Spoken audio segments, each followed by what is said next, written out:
Ternyata masyarakat Jawa ketika itu rata-rata beragama Hindu dan Buddha dan animis. Ternyata mereka sedang dalam keadaan gelisah, resah. Di samping kezaliman dari para penguasa, juga kehilangan sesuatu. Ada sesuatu yang hilang. Mereka percaya pada Tuhan yang satu, tapi namanya nggak jelas. Sang Hyang, ini kalau bahasa Sunda apa saya nggak tahu ini. Ini bahasa Jawa. Sang Hyang Widi sing tan keno kinoyo opo yen ono malah dudu. Maha satu yang tidak seperti apa-apa. Kalau ada diumpamakan, bukan. Seperti gajah, tidak. Seperti harimau, tidak. Seperti gunung, bukan. Tapi satu. Sang Hyang Widi sing tan keno kinoyo opo. Ini dari Sunda berarti nggak paham ini. Sing tan keno kinoyo opo yen ono malah dudu. Jadi sedang mencari. Yang satu ini siapa? Namanya. Datang Islam. Namanya Allah. La ilaha illallah. Laisa kamitslihi syai'un. Namanya Allah tidak seperti apa-apa. Laisa kamitslihi syai'un. Ini yang sedang cari ini. Maka betapa mudahnya Islam diterima oleh masyarakat Jawa. Yang pada dasarnya sudah tauhid. Hanya tidak jelas siapa Tuhannya. Yang kedua, masyarakat Hindu atau agama Hindu memandang manusia berkasta sampai 5 kasta. Brahma, Satria, Sudra, Verya, Waisa. Yang nomor 6 nggak ada namanya udah. Malah masih ada nomor 6 nggak ada namanya udah. Kitab suci hanya boleh dibaca oleh Brahma. Kita ini yang Sudra Varya ini, kita yang paling rendah ini, nggak boleh ikut membaca kitab suci. Nggak boleh. Ikut saja. Datang agama Islam, semua harus bisa baca Quran. Minimal at least Al-Fatihah. Jadi orang Jawa merasa diwongke, merasa diorangkan, merasa dihormati. Kalau agama Hindu mereka tidak boleh baca kitab suci. Setelah masuk agama Islam, harus, bukan boleh, harus bisa baca Quran. Syukur hatam Quran, syukur hafal. Paling tidak kulhu harus bisa. Kalau enggak bisa cari berkat. Nah, ada lagi, saya lagi Jawa lagi nih. Kenapa ya? Karena saya enggak kurang paham latar belakang Sunda ya. Mohon maaf.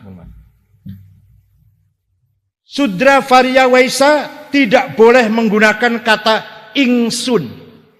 Ingsun itu Satria. Mohon maaf, Pak Arif Satria nih. Penguasa, raja ingsun. Kita ini nggak boleh kaulo alit, budak letik, jongos kecil, jongos letik. Nggak boleh ngomong ingsun, tangkep dan ramil tuh. Jumpa raja tidak boleh cium tangan. Yang dicium dengkul. Nggak boleh cium tangan. Coba. Datang agama Islam. Ngajari begini. Usolli fardhu zuhri. Niat sholat sopo ingsun. Nawaitul wudu'a. Niat ingsun ambil air wudu. Orang Jawa kaget. Seumur-umur baru boleh ngomong ingsun kalau masuk Islam. Kalau nggak masuk Islam, sampai kiamat kurang 2 hari nggak bisa ngomong ingsun. Akhirnya orang Jawa yadkhuluna fi dinillahi. Apa artinya? Saya ini contoh aja, contoh kecil nih. Apa artinya itu? Artinya para wali songo, para ulama dulu berhasil mengharmoniskan antara diniyah dan hadoriyah.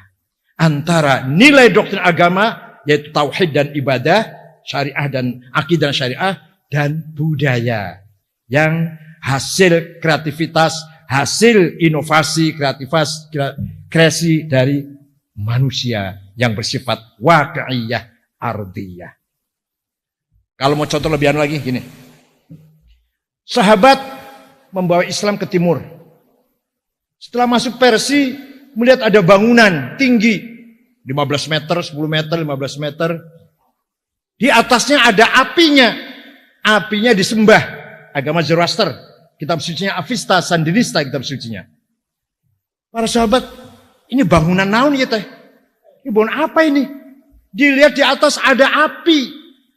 Kata sahabat, hadhihi manaroh, ini tempatnya api. Manaroh itu maknanya nar, api, manaroh tempatnya, apinya disembah. Apa kata sahabat? Bangunan ini jangan dihilangkan, apinya jangan dihilangkan. Malah untuk monumen masjid, tempat ibadah Islam, menjadi tempat adzan. Sebenarnya bahasa Arabnya ma'dzanah sebenarnya, tapi nggak laku itu ma'dzanah. Manaroh yang berlaku. Tempatnya api, apinya sudah nggak ada, tapi tetap namanya mana. Paham nggak ini? Paham nggak ini? Nah, udah alhamdulillah paham. Ini bagi yang MK ini saya ngomong gini, bagi yang paham nggak ini Madrasah Kader ini kalau. Setelah ke utara, ke barat, menjumpai gereja, bangunan besar, bangunan istana atau kantor-kantor lah kira-kira, atau rumah orang kaya, pakainya kubah, Setelah dilihat tanpa tiang di dalamnya, kata orang Islam, kata sahabat, ini bagus untuk masjid supaya tidak putus sholatnya. Maka kubah itu dibikin masjid agar tidak putus softnya tanpa tiang dari gereja. Menara dari Majusi. Dikira dari Mekah Madinah apa? Paham tuh? Ini dalam rangka taufik, mengharmoniskan antara agama dan budaya. Itu yang bersifat materi. Yang agak dalam lagi, agak dalam ini. Khalifah Muawiyah sakit. Tidak ada dokter kecuali orang beragama Kristen Ortodok. Dokter namanya Sargius. Sargius punya anak namanya Yahya atau Johannes. Yahya tidak mau hidup di istana khalifah dengan bapaknya, nggak mau. Bahkan mendirikan sebuah tempat belajar di Ramallah di Palestina. Beliau mengajarkan tentang kategori 10, logika, tentang genus, proporsi, dan seterusnya lah. Ilmu mantik dari Aristoteles kepada orang-orang Islam. Jadi ilmu mantik, cikal bakal ilmu kalam, itu pertama kali mengajarkan kepada orang Islam, orang beragama Kristen Ortodok. Namanya Yahya bin Sargius. Nah, itu satu contoh. Abu Ja'far al-Mansur, putranya, bapaknya Harun Rashid, khalifah kedua Abbasiyah di Baghdad.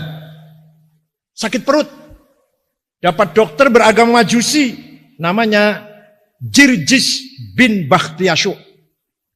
Sembuh, kemudian Jirjis dipercaya untuk membangun pertama kali ada rumah sakit di negara Islam yang orang Majusi, namanya Jirjis. Rumah sakitnya dinamakan bukan bahasa Arab pakainya bahasa Persia, Bimaristan. Ini kalau tahu sejarah enak gitu. Gak pernah tahu sejarahnya. Ngajinya cuma bolak-balik mujibatil husn arba'atun. Wajibnya mandi ada 4. Iltiqaul khitain wal lam yunzila, ketika dua perkakas ketemu. Bolak-balik itu terus ngaji. Jadi sejak dulu masyarakat bisa maju, peradaban bisa maju ketika para pemimpin Islam menggabungkan antara amanah samawiyah diniyah dengan amanah waqi'iyah insaniyah thaqafah dan hadarah. Ketika agama digabungkan dengan budaya, ketika langit digabungkan dengan yang bumi, ketika ilahiyah digabungkan dengan insaniyah, itu baru maju itu. Nah. Apalagi contoh lagi, satu lagi biar mantap. Ada orang Jawa sesajen, nasi sekepel di pojok rumah. Kiai tanya, apa itu? Sesajen Kiai. Untuk apa? Mengusir roh jahat, tuyul, babi ngepet, supaya lari lah. Kuntilanak. Kata kiainya, kamu kan kaya. Potong kambing 1, masak beras 15 kilo. Oh inggih, iya. Potong beras 15 kilo, potong kambing 1, masak beras 15 kilo, jadi 30-40 piring lah kira-kira. Lapor Kiai, sudah siap 30-40 piring dengan lauknya. Ditaruh pojok mana Kiai? Di bawah pohon mana Kiai? Di pintu gua mana Kiai? Di batu besar mana Kiai? Di pesisir mana Kiai? Di gunung mana Kiai? Bukan ditaruh di gunung, pesisir, gua atau pohon. dimakan. Nah, kok dimakan? Dimakan oleh teman-teman. Saudara sudah dipanggil diundang 40 orang. Suruh makan. Tapi sebelum makan, minta pada Tuhan. Minta apa? Kamu selamat. Istrimu selamat. Anakmu selamat. Hartamu selamat. Hidupmu selamat. Matimu. Maka namanya bukan sesajen. Tapi alhamdulillah paham. Alhamdulillah paham.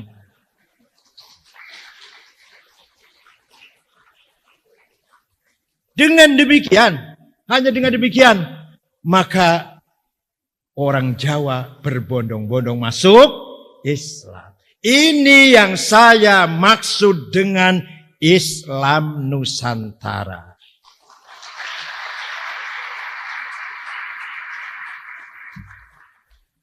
Teologinya, akidahnya, syariahnya sama dengan orang Arab, sama dengan orang Pakistan, sama dengan orang Afrika, Mesir, Libya, Aljazair, sama. Teologi dan ibadah yang bersifat langit tadi. Budaya kita lebih mulia daripada budaya orang Arab. Rata-rata sudah haji kan? Sudah haji kan? Di sana orang lewat di muka orang sholat, nggak apa-apa. Di sana lu ya, jangan dibawa ke sini. Bahkan lagi sujud pun kadang-kadang terpaksa orang itu melangkai kepala. Kita lagi sujud, ya enggak? Yang sudah haji, pernah kan terjadi pasti. Yang udah haji pasti ngalami. Sholat ada yang langkai kepala ini. Di sana nggak apa-apa. Nah di sini, awas. Berarti budaya kita lebih mulia dari sana. Atau begini, budaya kita beda. Silahkan di sana begitu, kita di sini nggak bisa itu. Saya di kantor NU Pak, di kantor sering rata-rata tamu dari Arab, ulama. Kalau mengasih kartu nama pakai tangan kiri Pak. Ya, nggak apa-apa di sana nggak apa-apa. Coba di sini, kiai pakai tangan kiri minum aja udah jelek ya itu, apalagi dengan orang lain ngasih. Ya di sana nggak apa-apa, tapi jangan dibawa ke sini loh. Silahkan kuliah di Arab. Pak Quraisy 15 tahun, Pak Agil Munawar 14 tahun, Gus Dur 4 tahun, Gus Mustafa Bisri 4 tahun, saya 13 tahun, pulang bawa 4 saya. Tapi yang saya bawa ilmu, bukan jenggot.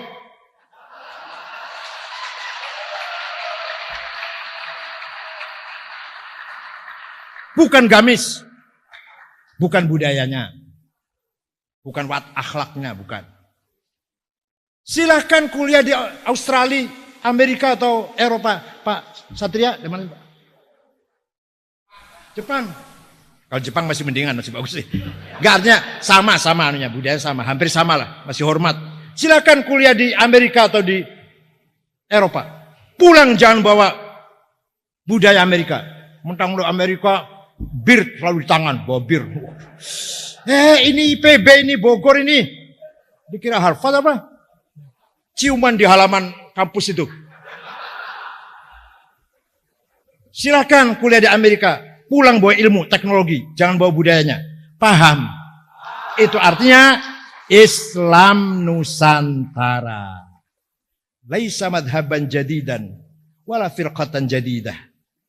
Bukan madhab baru. Istilah Islam Nusantara. Bukan partai atau kelompok baru, firqah baru. Bukan.